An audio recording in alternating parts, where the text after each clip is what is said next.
எல்லாரும் நல்லா இருக்கணும். முருகனுக்கு உலகமெல்லாம் பக்தர்கள் இருக்கிறாங்க. சஷ்டி விரதம் இந்த உலகமே இருக்குது.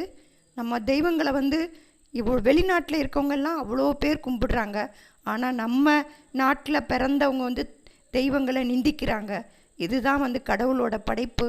எவ்வளவுக்கு எவ்வளவு அவரோட புகழை மட்டமாக பேசுகிறாங்களோ அவ்வளவுக்கு அவ்வளவு அவரோட புகழ் பரவும். தெய்வங்களை நிந்தனை பண்ணி பேசுகிறது தப்புன்னு நம்ம சொல்லக்கூடாது. தெய்வங்களை நிந்தனை பண்ணி பேசின எத்தனையோ ரிஷிகள் முனிவர்கள் கடைசியில் அவரோட பாதங்களை சரணடைஞ்சிருக்காங்க. நிறைய புராண கதைகள் நிறைய இருக்குது. இதையெல்லாம் சிறு பிள்ளைகளுக்கு நாம் சொல்லி வளர்க்க வேண்டும். தெய்வ நிந்தனை செய்பவர்கள் யாரும் நீங்கள் தப்பாக பேசாதீர்கள். அது அவங்களுடைய வரப்பிரசாதம்.